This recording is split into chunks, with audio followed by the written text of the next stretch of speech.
Hi, this week we're looking at a verse in 1 Peter chapter 5 verse 7. Cast all your anxiety on him because he cares for you. That's good. I'm fed up carrying all my worries and my problems. It's great to get rid of them. And as a Christian I do that. I come to Jesus and I pray and I tell him things. Sometimes though I don't always think, right, they've gone. So this time over lockdown I've been trying to imagine putting them on a boat and sending them away and not running round to the other side of the lake and picking them up again. I've given them.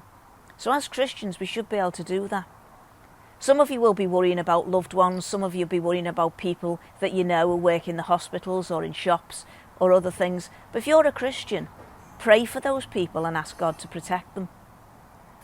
There's loads of Bible stories, but the one I'm going to draw your attention to today is about the Israelites. I'm sure many of you will have heard it.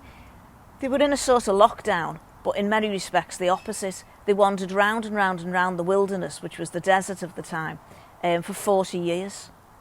They weren't meant to do that for 40 years because they didn't have enough faith, because they didn't follow God properly.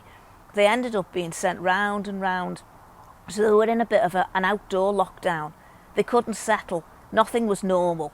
They'd been slaves and now they're wandering around the desert.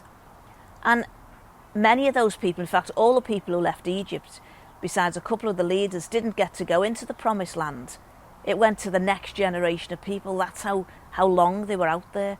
And they survived on manna, which was some sort of bread, and quails, which are little birds, so meat. So if you feel a bit hard done by and you haven't been able to go to Mackey's or get your favourite food, think again. These people had the same food every day. Groundhog Day? Definitely. So these people didn't rely on God enough. So maybe for those of us who are Christians, that's a little bit of a lesson. Maybe we should be starting to give him our worries and be less worried in life and just rely on him.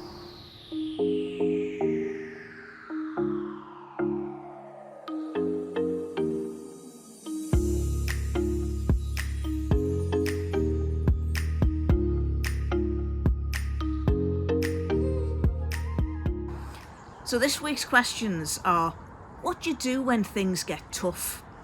Who or what gives you confidence?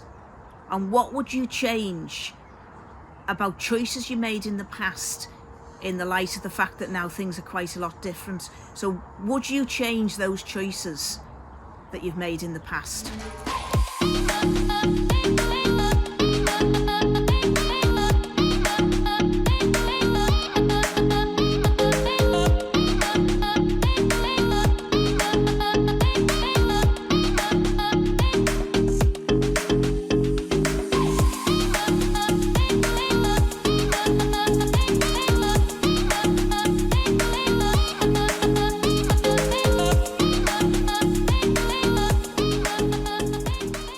So how have you been getting on with your challenges? We've set you a number of challenges, particularly the juggling one, which we started with. We're hoping that you'll all be able to juggle by the time we meet again, and we can have a bit of a competition, see who's the best, who can juggle for the longest.